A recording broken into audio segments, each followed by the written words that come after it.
नमस्कार दोस्तों, मैं पुनीत रोहेला, आपका अपना प्रिय न्यूज़ उत्तराखंड समाचार से चैनल हेड। आज हमारे साथ एक ऐसी शख्सियत हैं जिनका नाम है सुनील साहनी जी।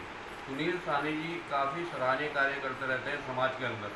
आइए जानते हैं कि सुनील साहनी जी से जो पहला हमारा क्वेश्चन है कि एक जो व्यापार है, जो एक राजनीति है, अपनी एक राजनीति जो शहर की चल रही है, उसके बारे में चर्चा करेंगे कि राजनीति एक व्यापार का रूप लेती जा रही है। जानते हैं सुनील साहनी से। नमस्कार। धन्यवाद। नमस्कार, धन्यवाद पुनीत जी। सर, क्या कहना चाहेंगे जिस तरह से राजनीति एक हावी हो रही है, एक व्यापारीकरण चल रहा है राजनीति में, उस बारे में क्या कहेंगे आप?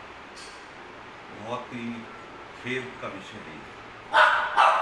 राजनीति जो है वो जन सेवा है। बिल्कुल सही कहा आपने। राजनीति को लोगों ने जो है वो व्यवसाय की तरह लेना शुरू कर दिया है, और जैसे जैसे व्यवसायीकरण होता जा रहा है राजनीति का, तो राजनीति का जो स्तर है उसमें बहुत गिरावट आ रही है। हमें बहुत कष्ट होता है, बहुत, क्योंकि हम शुरू से, मैं अपनी अगर बात करूं तो बचपन से मेरे ब्लड के अंदर वो जीन्स हैं जन सेवा करने की। व्यापार मेरा अलग है, मैं अपने व्यापार को कितना बढ़ाऊं, कितना चढ़ाऊं, कितना घटाऊं, वो मुझ पर डिपेंड करता है। लेकिन जब मैं राजनीतिक क्षेत्र में कार्य कर रहा हूं, मेरी विचारधारा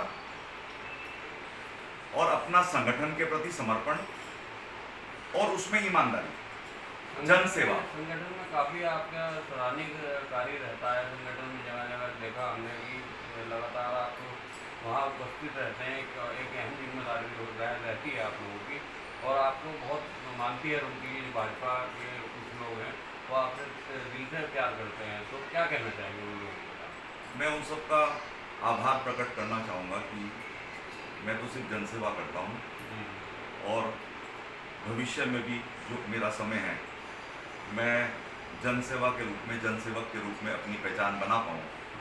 मेरा उद्देश्य है कि जन सेवा से किया हुआ कोई भी कार्य जहाँ पर भ्रष्टाचार ना हुआ हो, उस कार्य की जो खुशबू है, उस कार्य का जो उसकी जो उपलब्धि है, उसका एक अलग ही उसका आनंद है। लेकिन जिन कार्यों में, चाहे वो निर्माण कार्य हो, चाहे वो कोई सा भी कार्य हो, जब कोई नेता उसे व्यावसायिक रूप से देखने लगता है, उसके अंदर अपनी कमीशन देखने लगता है, उसकी गुणवत्ता खत्म हो जाती है।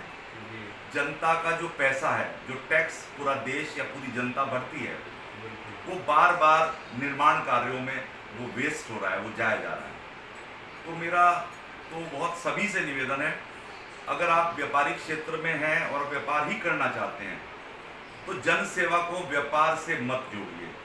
मेरा सभी राजनीतिक लोगों से निवेदन है। लेकिन जो लोग राजनीति जन सेवा के लिए कर रहे हैं, उन लोगों को आगे आना चाहिए, और राजनीति का स्वच्छीकरण, जैसे प्रधानमंत्री नरेंद्र मोदी जी सफाई के लिए स्वच्छता अभियान चला रहे हैं, तो मेरा भी निवेदन है, एक स्वच्छता राजनीतिक क्षेत्र में भी आवश्यकता है कि जो व्यवसाय कर रहे हैं, राजनीति का व्यवसायीकरण कर रहे हैं, जो गलती से राजनीति में आ गए हैं, बाय डिफॉल्ट आ गए हैं, उनसे भी मेरी रिक्वेस्ट है कि प्लीज आप लोग अपने व्यवसाय को देखिएगा, राजनीति में आकर राजनीति का व्यवसायीकरण मत करिएगा। ये मेरा उन लोगों से भी निवेदन है। ये सुनील साहनी जी कष्ट भरे शब्दों से ये कह रहे हैं कि एक राजनीति है, राजनीति को व्यवसायीकरण ना बनाए, और अगर व्यवसाय करना है तो राजनीति में ना आए। तो अब दूसरा क्वेश्चन हम इनसे पिटअप करने जा रहे हैं कि अगर छोटे छोटे बच्चों की अगर बात की जाए, वो यहाँ पर कार्य कर रहे हैं, कुछ व्यापारियों के यहाँ ही, जैसे चाय की दुकानें हुई, लगातार देखने को मिल जाता है कि छोटे छोटे मासूम हाथ, जिनका जीवन है, अनमोल जीवन है, पढ़ने की उम्र है, वो बच्चा वहाँ पर बर्तन धो रहा है या अन्य कुछ कार्य कर रहा है। ये जानते हैं, उस पर भी इनका क्या कहना है? क्या कहना है? मैं बिल्कुल उससे भी चिंतित हूँ, और मेरा सभी व्यापारी भाइयों से मेरा उनसे भी निवेदन है कि ये जो छोटे बच्चे हैं, जो मासूम बच्चे हैं, अगर दुकानों पर काम कर रहे हैं, तो उन्हें आप दुकानों पर काम ना कराएं। आप हो सके उस बच्चे को गोद लेकर उसकी शिक्षा उसको पढ़ाएं, उसको पढ़ाने का प्रयास करें। उसको शिक्षित करने का प्रयास करें। और अगर आप वो भी नहीं कर सकते तो उस बच्चे को कम से कम इतना करें कि उसको बुक्स दिलवा दें, किताब दिलवा दें। मेरा मतलब सिर्फ इतना है कि वो बच्चा जिसके हाथ जो हैं अभी पढ़ने की उम्र है, उसकी खेलने की उम्र है, उस बच्चे को अगर हम कारोबार में या काम में उसको पेड सर्वेंट बना देंगे तो ये दुर्भाग्यपूर्ण है। रानी जी, सस्ता नशा बहुत चल रहा है बच्चों में देखा जाए तो कलियर रोड पे, और आपने देखा हो सुलानीपुरम के आगे जब जाएंगे तो नहर किनारा पड़ता है, लक्ष्मी सत्यनारायण स्वामी का मंदिर भी है।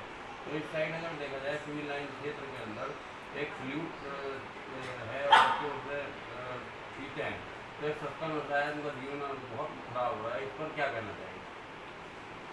ये भी एक बहुत अच्छा प्रश्न आपने किया।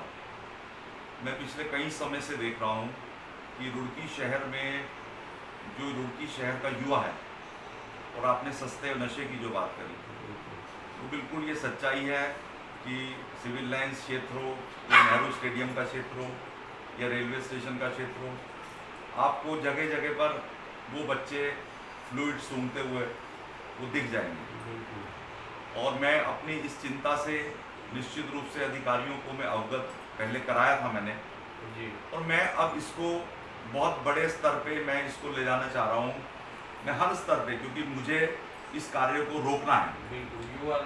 मुझे युवा वर्ग को रुड़की में जो नशे का जो कारोबार रुड़की में चल रहा है, मुझे उसको रोकना है। मेरा जो अगला जो प्रयास होगा, मेरा जो राजनीति का अगला जो प्रयास होगा, वो रुड़की में युवा वर्ग इससे दूर हो जाए। और जहाँ पर जिन दुकानों पर मैं आज उनको सचेत कर रहा हूँ, वार्न कर रहा हूँ, जिन दुकानों पर ये नशे का सामान उपलब्ध है, उनके दुकानों पर छापेमारी आवश्यक की जाएगी। मैं अधिकारियों से, माननीय मुख्यमंत्री जी से, मैं जिलाधिकारी से, मैं सबसे इस विषय पर मिलने वाला हूं। और जो रुड़की में जो ड्रग्स माफिया है, रुड़की से कलियर तक फैले हुए हैं, वो पूरे देश में ही नहीं, अंतर्राष्ट्रीय स्तर पे भी वो रुड़की शहर को बदनाम कर रहे हैं।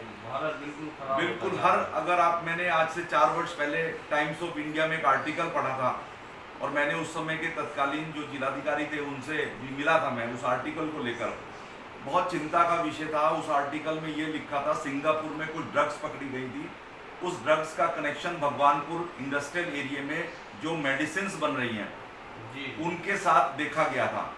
ये 4 साल पहले की बात है, times of India, Hindustan times की खबर मैं आपको बता रहा हूँ।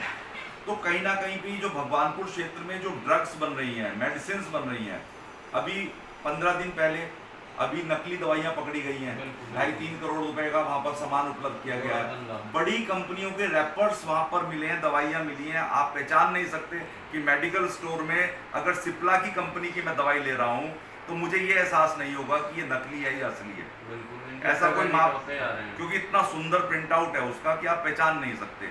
आप सिर्फ उसको नकली या असली का फर्क देख सकते हैं उसके बेंच मार्क से, और बेंच मार्क की जानकारी किसी व्यक्ति को नहीं हो सकती, ये सिर्फ कंपनी को हो सकती है। तो अभी जो इस तरह के एक सिंडिकेट को तोड़ने का प्रयास किया अधिकारियों के द्वारा, अभी 15 दिन पहले, वो सराहनीय है। और उससे पहले 1.5 महीना पहले भी एक फैक्ट्री पकड़ी गई थी भगवानपुर क्षेत्र में, उसमें भी करोड़ों रुपए के नकली दवाइयों का वहाँ पर मिलना। तो मेरा कहने का मतलब, ये जो पूरा क्षेत्र है हमारा, भगवानपुर, रुड़की और कलियर, इस क्षेत्र के अंदर कहीं ना कहीं बहुत बड़े ड्रग माफिया यहाँ पर हैं, स्कैंडल चल रहा है। उसको तोड़ने का कार्य, उसको खत्म करने का कार्य निश्चित तौर पे हमारी सरकार जरूर करेगी और इस पर कार्रवाई होगी। तो ये हमारे साथ थे सुनील साहनी जी, जो वरिष्ठ भाजपा नेता भी हैं और बहुत अच्छे पद पर यहाँ पर आसीन हैं। इनका साफ तौर पे यही कहना है कि मैं तोड़ दूंगा उन लोगों को जो ये गरोह धंधा काम करते हैं। जैसे स्कैंडल चल रहा है भगवानपुर, सिडकुल या जितने मेडिकल स्टोर हैं जो ये ड्रग्स का, ये सस्ता सामान जो नशे का कारोबार करते हैं, उनके लिए मैं जिलाधिकारी, मुख्यमंत्री, शासन प्रशासन सबको अवगत कराया भी था। और फिर दोबारा अगर ये मुहिम चलेगी तो मेरे माध्यम से युवाओं का ज़िंदगी नाश ना हो बिल्कुल भी, ये सुनील साहनी जी का कहना है। नमस्कार दोस्तों, मैं आपका प्रिय पुनीत रोहेला, न्यूज़ उत्तराखंड समाचार से चैनल हेड।